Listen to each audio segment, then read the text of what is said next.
Greetings, everybody, and welcome back to the LCK Summer 2021. I am Valdez, joined by Wolf once again today, and we have a great day of matches today, actually. Should be very great. League of Legends Gen G versus LSBㅅT1. LSBㅅT1 on the up and up nowadays, looking to challenge Gen G, who are on top. And later on tonight, we will have T1 up against Nongshim, so a very, very competitive match. If Nongshim is able to take out T1, they really solidify their position as a top team, and they're kind of chasing the tail right now of Gen G, looking for that first place spot.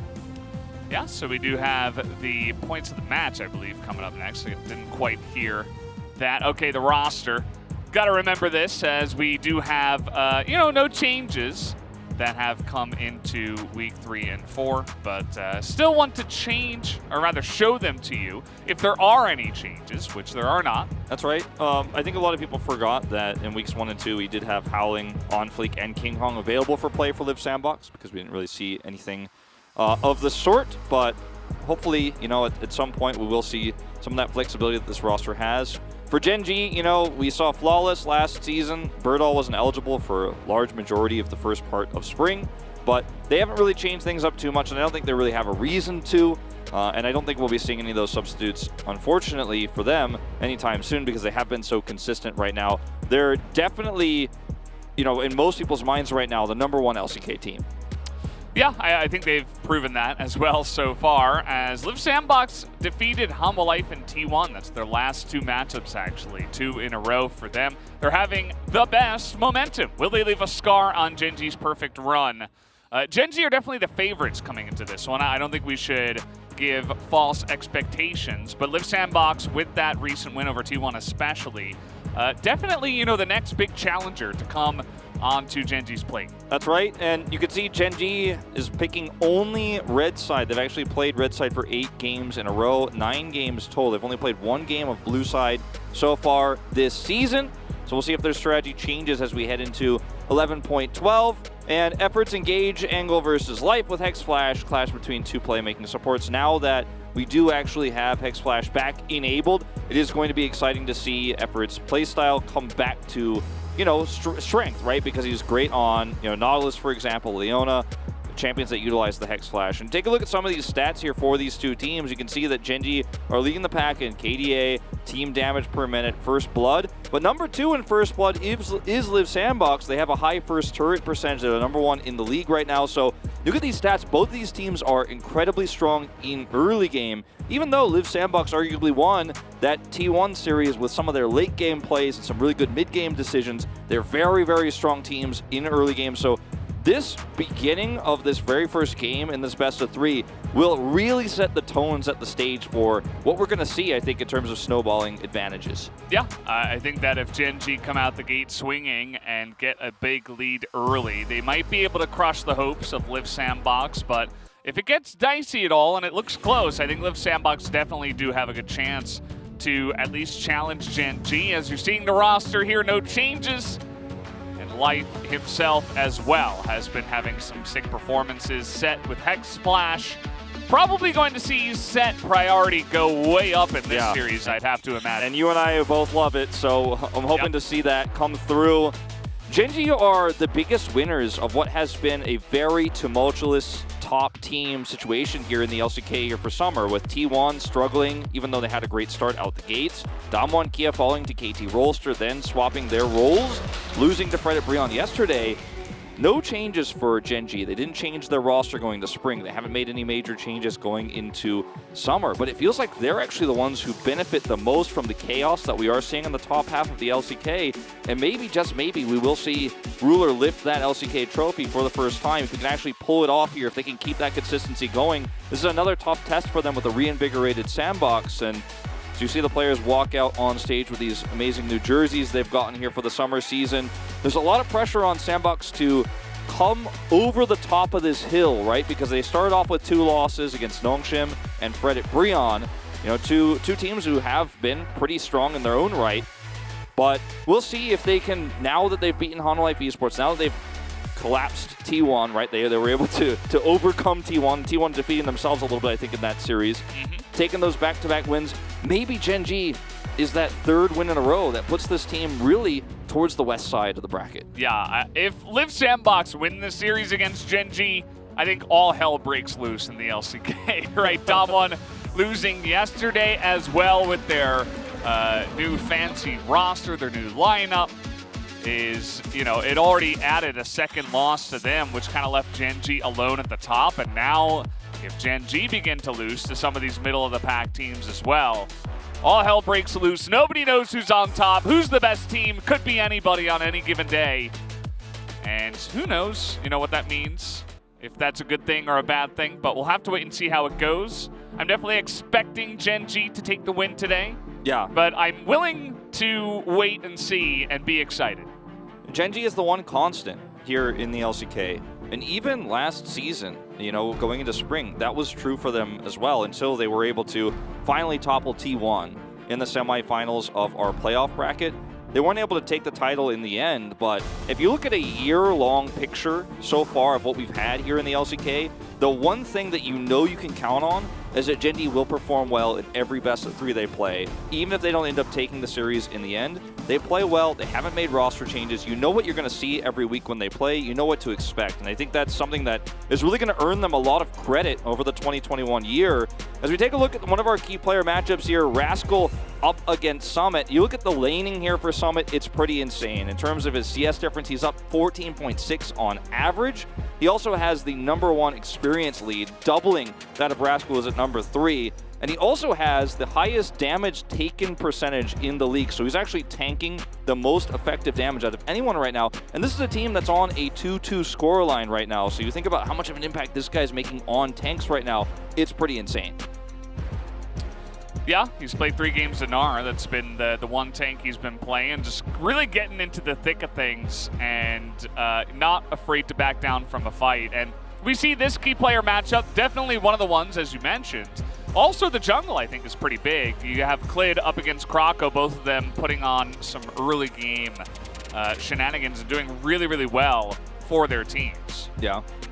It's certainly a matchup that I thought was going to be, you know, our decided, you know, by our writers key player matchup, because Clid has been playing Volibear so much. And he's got a 4-0 win rate on it right now. He's absolutely perfect on it, it feels like. And we saw just yesterday what a bad Volibear can look like. Not to, you know, throw more shade at Malrong than he has already gotten for his performance yesterday, but when you do fall behind his Volibear, things can go very wrong. And, you know, Clid is one of those players who's been the picturesque person who makes a case for Volibear right now in this meta and has in past metas too. A little bit shakier on the Diana. Rascal a little bit shakier on the Nocturne. We've seen them run this combo so much. That was what was their 11-11 strategy. Nocturne, Diana, long-range dive, hard engage style of play. But on 11-12, we've seen a little bit of a shift away from that from our teams, at least so far in our 5 games we saw yesterday. So let's see if Gen G's playstyle evolves with it. They will pick, once again, red side, be their 9th in a row. Yeah, to the surprise of nobody that they do go onto the red side. As you were mentioning, they just love to pick this up here. And the coach specifically said, like, oh, we don't only know how to play on red side. We have strategies for blue as well. We just like to play on the red side. So that's been clear, right? I mean, they have played a couple of games on blue. They're 1-1. But again, it's not only the side that does factor into that, of course. A lot of success so far for this team, and we are ready to jump into draft. And again, as I mentioned before, I think one of the things that I want to see right from the get-go is maybe a ban onto set. Yeah, definitely something I'm looking out for too, because both of these mid laners like to play the set. But with Hex Flash re-enabled, you have Effort and Life, who are both very famous for their Hex Flash usage, and Effort especially plays a lot of champions when, you know, Hex Flash is enabled that are powerful with it. Nautilus, Leona, Alistair, just to name a few. As we see the ban on Ezreal, that was going to be one of our highest contested 80 carries in this series, with both Ruler and Prince really loving to play the champion. And the Kallista's removed too, so that's a matchup I thought we'd see, and I thought that would be really fun to see in the bottom side of the map, especially Prince on Ezreal versus Ruler's Kallista, but not to be the case, as we actually have even the Varus removed here. So we're going to go a little bit deep down the pockets of Prince and Ruler in this series. Yeah. Find out what they're made of and the depth of their AD carry pools. You actually mentioned Ezreal before the cast, and definitely something that we probably won't see in this series, just because whoever's on red, Yeah. I think we'll just ban that away from either Prince or Ruler. Now, Lucian is going to be the first pick here. We've been seeing, a good amount of Lucian bans, but as you can see, it comes out here first for that solo lane prio, you would have to imagine, and immediately followed up by Jinx Rumble here from Gen G. Yeah, you can remove one of the two supports here if you want to run something with the Thresh or the Tahm Kench. Senna Kench is available. You can also run like Thresh Aphelios. It's not impossible, and Aphelios was buffed a little bit recently. But Jinx is going to get one of the two no matter what here on red side, so you can't prevent that. So it's actually really nice priority to take this AD carry early here for Gen G, because you know the pool is very much thinned, and this is one of your strongest late game options here. You take the Rumble that works well with it too. And LiveSandbox will actually play the Diana with Set. There he is. There he goes. He was definitely coming out at some point. Whether or not they were going to focus on him in the bans, or if one of these teams was going to pick it, he was going to hit the Rift. And already you can see kind of what they have going with the Diana and Set combo, the Lucian with the immediate follow-up. We're looking at a support pick here for the Jinx so that it doesn't just become a Thresh Tahm Kench ban phase for LiveSandbox. They're going to take the Thresh. Efforts Thresh has been absolutely insane as of recently, and Life knows how to pilot it as well. Prince has played 2 games of Jhin. It was in week 1 where he played that, and it did not go well for him. He went 0-2. That's something he could potentially pick up. The other option, which has now been removed, would have been something like a Senna Kench in the bottom side of the map. That, range is going to stack over time against a Gen G comp that is also looking to play a little bit of late game. So that was one of their best options, but it's obviously removed now. So I wonder where he's going to go, because Kai'Sa's nerfed on this patch. We've seen the Vayne. That's something else I'd really like to see, potentially, from him once again, because we saw him, absolutely pop off in the late game versus T1. If you can survive that far and have that carry moment, sometimes you can win a game that way. They'll ban the Kai'Sa instead, actually, despite the nerf to her Q. It's her Q cooldown that was changed, so it's not like she is unplayable, but it really does hurt her early game quite a bit. Yeah, still going to take that away. You would have to imagine with what they have already, just going to be looking to dive straight in, so it's definitely a pick that can have some synergy with what they've already picked. Azir is going to be taken off the board against BDD. I don't think that's a surprise to anybody here. Yeah. Options available here that we have. I mean, you can run for something like an AD champion in mid lane. We saw the Kiana yesterday. I don't think that's going to be what you want in this particular composition, because there's a lot of CC here. But Aurelia, not something I expected to see prioritized here. Will be the Lee Sin for now. Gwyn was also a strong option in terms of, not in terms of the AD pool, but in terms of having control of the top side for Rascal's very strong champion for him. So we'll see. This is still all flexible. Even the Rumble might not necessarily be jungle here. Yeah, still leaving that flexibility available. You mentioned Leona here. That's definitely a effort, fun pastime. He definitely does love to pick that up as the Jhin comes in here for Prince. Yeah, he'll be his 3rd time this season with the Leona. A lot of range in this composition. And, you can, with your Flourish, actually lock down someone like a Lee Sin, but it's it's way harder to actually pull that off in practice than it is to say it and say the potential is there. As we'll see Viego actually hovered as the final champion here. Viego very likely be played into the Set and Lee Sin into the Lucian, you would think. But we'll have to wait and see, because they could also flex the Rumble into that matchup. I think you lose prio no matter what into the Lucian. Yeah. Whichever of the 3 you take, so you pick your poison here. And actually, absolutely, they'll play the Lee Sin into the Set, it looks like here, unless we get a last-minute swap. Yeah, I mean, as you mentioned, I think both of those melee champions might not have a great time. Viego and Lee Sin do have a decent amount of sustain, but either way, does look like BDD is going to be piloting the Viego this time around, as it says Gen G Punch. I think that was Rascal and maybe Clid up there on that sign. But While I'm not a huge fan of playing any of those 3 champions that could have been mid laning into the Lucian and the lane prio that you will lose there. I'm not a huge fan of that, but I also don't really like this Jhin pick, but you don't have great options, right? The only other pick he could have had that he's played so far this season would have been the Vayne. Well, we saw him play against T1, and that doesn't feel great into this either in terms of the range problem that you're going to face. So yeah, it was really a great draft by Gen.G because they, with the AD carry bans that came out, they picked one early. They got the Thresh early with it, so they guarantee that that was not going to be an issue for them going into the later parts of the game. I am worried about how this Viego is going to do into Illusion, but beyond that, the late game here looks so solid for Gen.G. Well, we'll have to see how it goes as we are hopping onto the Rift here for game number 1. Live Sandbox on blue, Gen.G on red. And all things are right in the world with Gen.G on the red side, which they did, of course, select as the home team today. And yeah, you talked about trade-offs, right? Gen.G get that awesome bottom lane for Ruler in life. I think that's always a good idea. Whereas Fate is going to be hopping onto a pick that has insane priority, can take over games, especially early on. And I think there will be some onus on him and Summit and Krako, the top side of the map, where they find generally their strength as a team to really get ahead and kind of shore up what could be a rough bottom side. Yeah.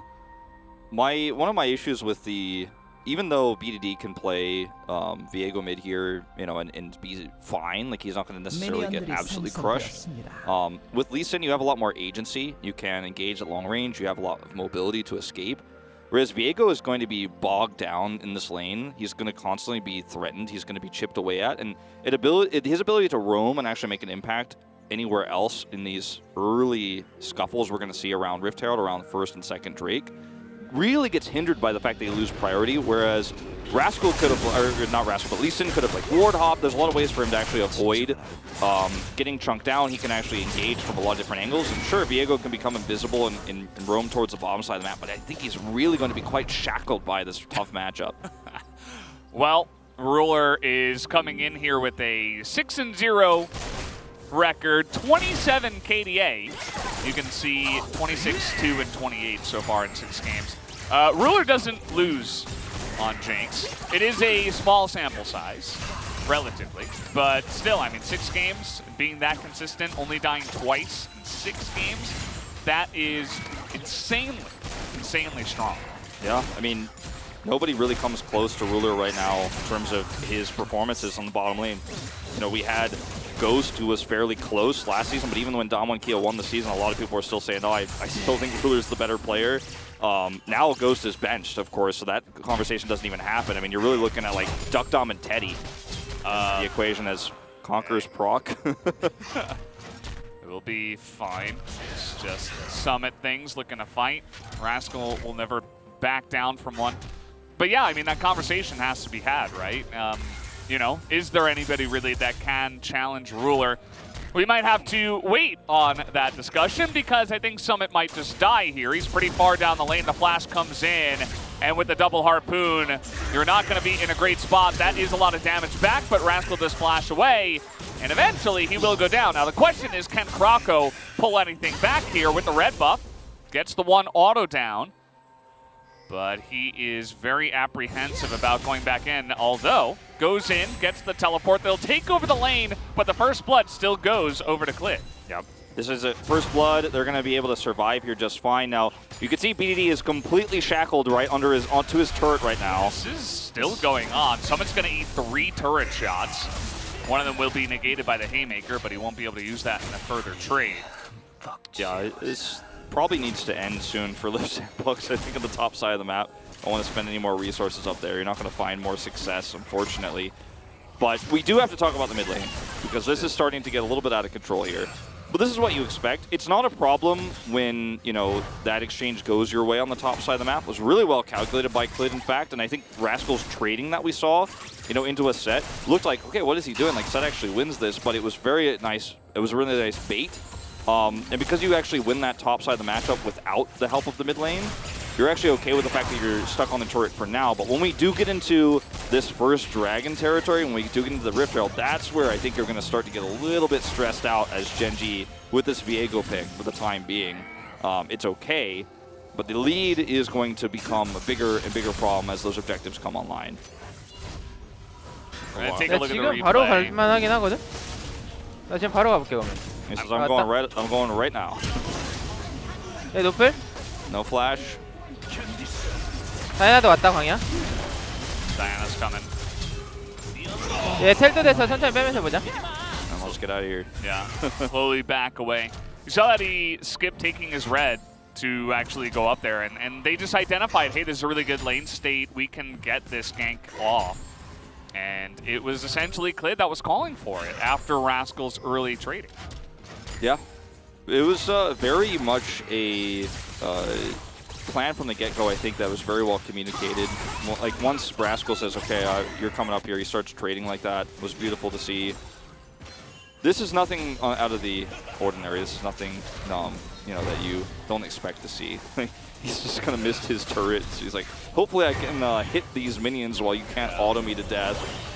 Oh, look at that. They wait for the one back, and Ruler is caught by himself. He's going to have to flash the wall. That was pretty tricky from Effort, pretending he didn't see them.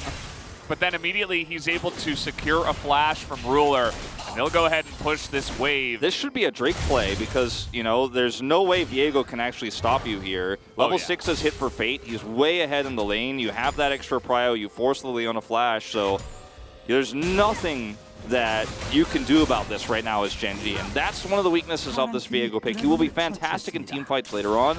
He has actually some of the best steals that you could look for.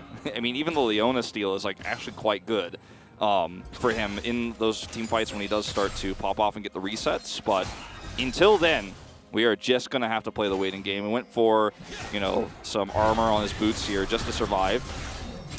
Now BD is getting in there, but the culling is used. We'll have to use his own ultimate to gain some distance. Is now trying to get on top of him. That kick was perfect. Repositions the Haymaker. And now the slow is coming in from Clid. Look at the rotation now. Summit running to his allies. And will he survive? The answer is no, but might be a trade of two as Krako is able to take down Lee Sin. And now it's Clid all alone on the Rumble. He's got some damage, even throws out the equalizer. Survives for quite a while. But you'd have to imagine that eventually they will be able to pick up this kill as Krako comes in and secures that. We got another teleport to the top side. Never-ending action, it feels like, as the Q will land, but Rascal will not commit. Now, BD doesn't have teleport here, so you can't see anything crazy like a double, even with the ward there in the river. And he's also very low on health because he's never going to ever be happy with how this early game goes. But, you know, I thought that Gen G handled that pretty well, and it's 2 times they were able to really calculate quite well Set and his Haymaker. They were obviously, you know, a little bit wrong on the second fight, and there was a big rotation up, so they failed. But, you know, we're actually seeing a Set get a little bit bullied in this game, which you don't normally see. We've seen a lot of teams try to do it, but Gen G have had really good calculations. That Dragon's Kick from Rascal was amazing to actually block the Haymaker. Yeah. That's one of the fun interactions you do have with Lee Sin into Set. Rascal was trying to roam down to the mid lane and help out BDD. He does, you know, allow him to push the lane and get it back in, which is good, but not able to get the kill because they were on vision. But yeah, overall, I mean, even though Summit is dying, still the trade backs have been great from Live Sandbox, and they're getting so much priority from the mid lane that not only are they able to trade back a bunch, and the rotations up to the top lane have been fantastic, but they're also getting the objectives, right? You mentioned the Drake. There's really no way for Gen G to challenge that first Drake. Oh, we're going to see a big trap here set for BDD, or sprung rather. So we'll get away with the Lantern. But you could see that Gen G, they had the vision control over the Herald, and with the back timing of Fate, they actually thought maybe we can do this. Like, they started to group towards it, but they knew that, you know, at this stage of the game, they can't rush this Herald down very quickly. It's a Viego that has no real items, so you can't make that happen before Fate gets back, and then he comes in, you know, drops down the culling, and then you just end up getting smashed by a Diana who's already pretty fed. So they had to back away, and now he's soloing it. Oh, okay.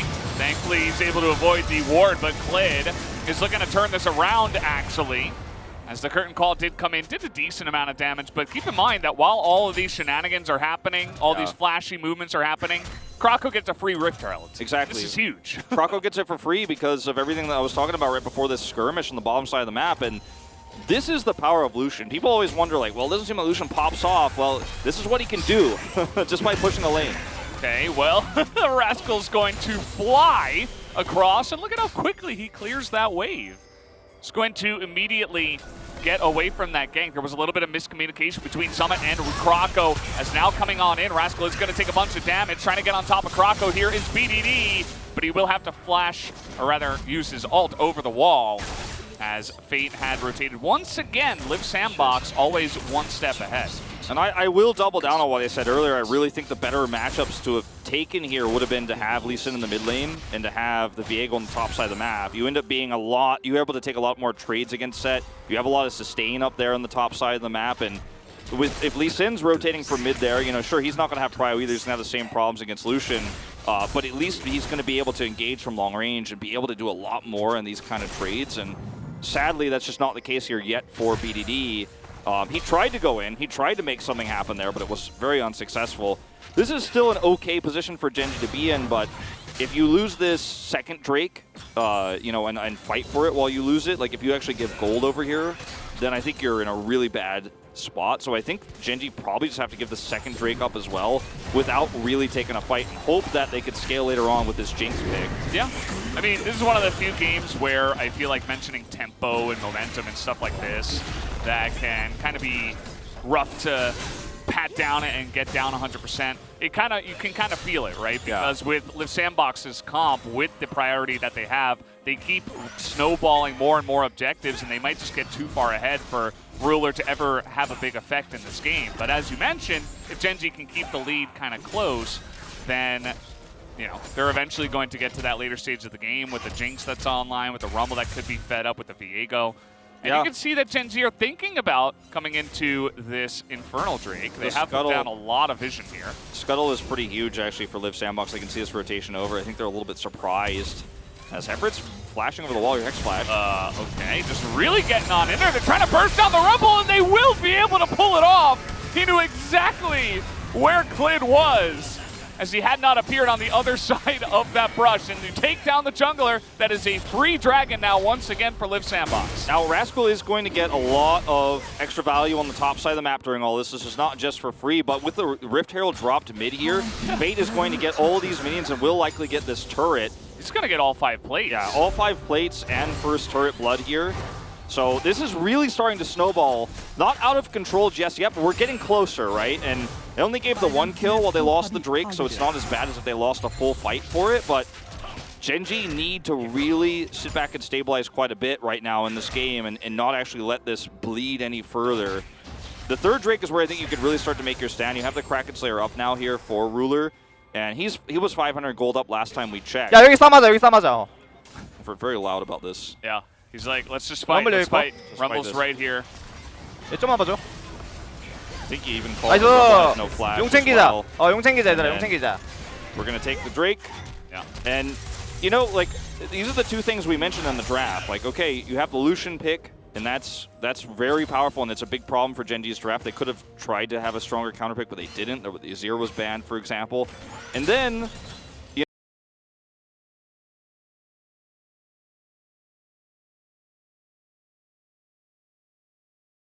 so far in the 2 games he's played it, now he's on his 3rd year, and we'll see if he can have a pretty big comeback game here on the Jhin, because he's the one weak link of this composition right now. You have a really strong front line, you have non-stop prio, but this game gets harder the longer it goes on. And I think Gen G have a really good chance of taking this 3rd Drake fight. I think that'll be the first time they can really group and look for an actual team fight. Yeah. The positioning of Prince is just going to be paramount in this game, because if you are too far forward, you just immediately die to Lee Sin Rumble. Like, good luck surviving.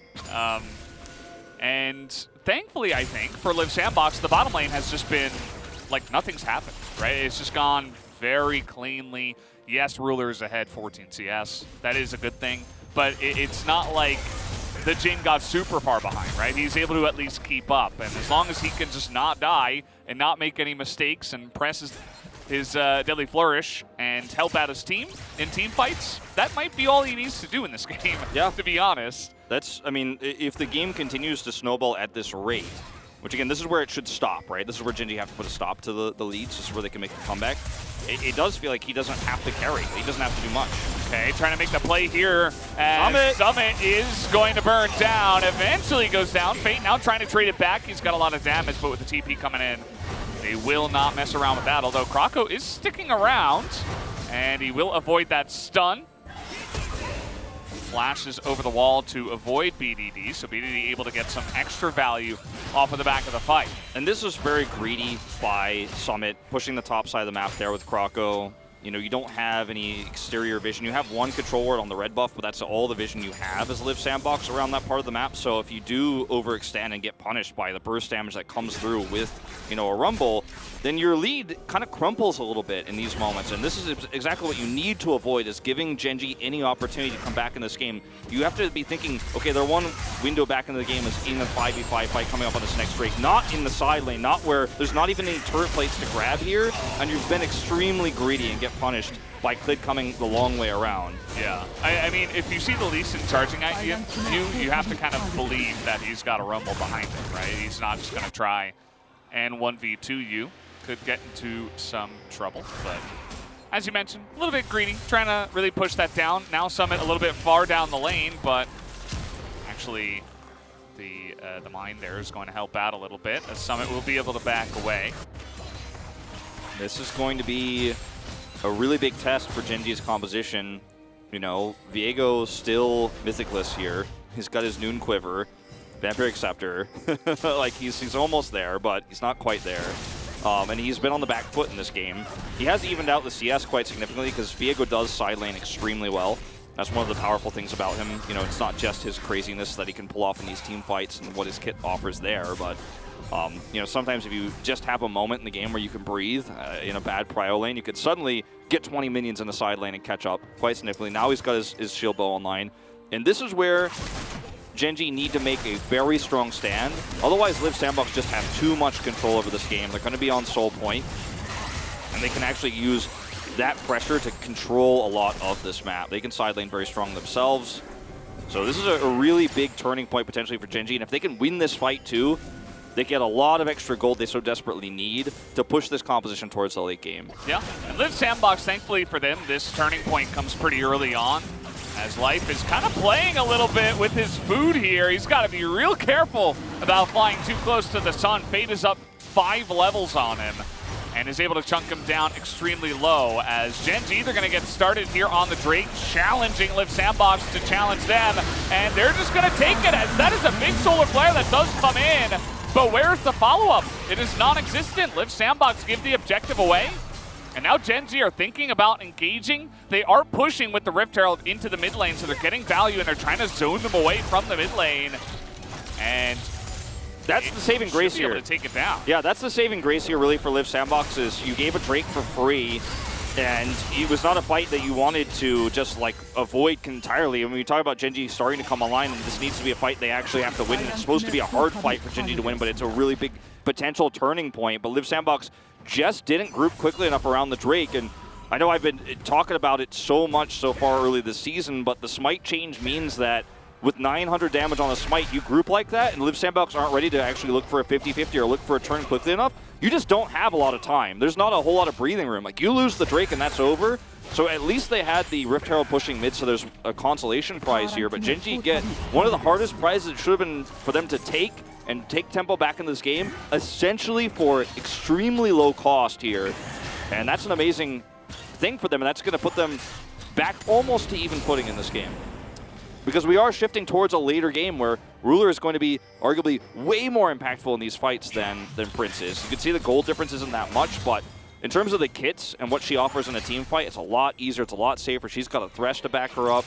Yeah, you just buy yourself an extra 5 minutes for a Jinx. That's always fantastic. You're fine to give up your mid-tier 2. Doesn't matter that much. Yes, there is going to be a little bit more vision control, supposedly, here for Live Sandbox around the middle side of the map. But absolutely, you're very happy with this as Gen.G. And I said the onus would be on Fate in this game. I think he's done really well so far.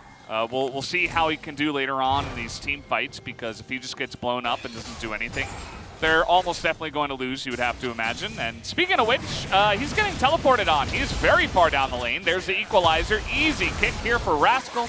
Basically the alley-oop into the open arms of BDD. Ruler has cleanse. He's out of here. They're trying to get on top of Ruler here hardcore, and they will be able to, as he was all alone, and now Summit is just absorbing so much of this damage in the front line. Prince has miles of room to just run at the enemies because of this. And now look at this, the curtain call comes in and the shots are easy as he picks up another one. And Liv Sandbox take a huge fight in the enemy jungle. I really thought that Ruler was going to be fine there. He had cleanse and flash, but it's still not enough to get him away. It was a really nice rotation from Liv Sandbox, and they 5 seconds. They cut the Gen G comp into pieces, right? They were actually caught in such an awkward spot, and that's where you're really going to see Jin get a ton of value with the curtain calls in those moments when everybody's tucking tail and running out, and they can't try to turn the fight, and Jin is impervious to any damage. Nobody can come near him. Rascal rotates over here, but I don't think he's got a chance. He's going to just hop out. Yeah, he just gets out of there, and that's an easy smite. 20-minute Baron. 20 minutes, 20 seconds, basically. I mean, they started as it spawns. So Fate gets punished, right? And this is a moment where I was about to start explaining why you can't be too greedy. You don't want to give Genji free gold, but then Ruler goes way far away. Now remember, he has flash and cleanse, but it's Summit who, after the cleanse is used, is able to not only catch him, but use him to escape in this fight, and sets Kit. I mean, how many times do we have to go back to this? Like, it's just not fair. No, like, legitimately, in this meta, there's just so many different ways for him to use his kit to get away, to absorb damage. It's ridiculous. And we mentioned how we were going to see it absolutely in this draft. I thought maybe it would come even earlier in the draft, but it came out eventually. And Summit, just a great mind and understanding of his position to actually, hear the calls of his teammates and flash in towards Ruler through all the enemies that he actually was caught in. He was like tanking 4 people, finds the backline AD carry, uses that to escape, and then he absorbs even more damage. And does a huge amount of damage with his Haymaker. It's pretty ridiculous. I don't want what the set can do right now. 0 and 3 as well. I don't want to criticize Ruler too much for that mistake either, but we'll talk about that later. Okay, well, they're going to get the lockdown. Leona Jin is pretty awesome as a duo, you can see. You're just able to get the tip of the Solar Flare even. You don't even have to land the stun, and with the Deadly Flourish follow-up, you can secure many easy targets, and Life is going to die once again. He is not tanky at all. Yeah. Just wanted to mention, in that moment where Ruler is caught, like, you can't blame him for that. He's collapsing in, he's jinxed, he gets a kill, he gets excited, and then, he actually carries that fight and gets the money that he so desperately needs to really start to pop off and accelerate how quickly he's going to get to that carry phase in the later parts. You talk about the Solar Flare engage here. I want to watch this one more time. BDD is on the flank, but, there's just not much he can do. So, this Viego pick, we talked about the fact that it's going to struggle into a Lucian matchup. That was the one they chose. They could have picked the Lee Sin. Either way, neither here nor there because they already chose it. But he's not able to make any impact in this game because they're losing control of the map so quickly, and Genji are never able to get anybody low for him to actually collapse in and get those resets, get that kill, steal a life, take another one, get healed, and then use the kits of Liv Sandbox against him. It's just not happening.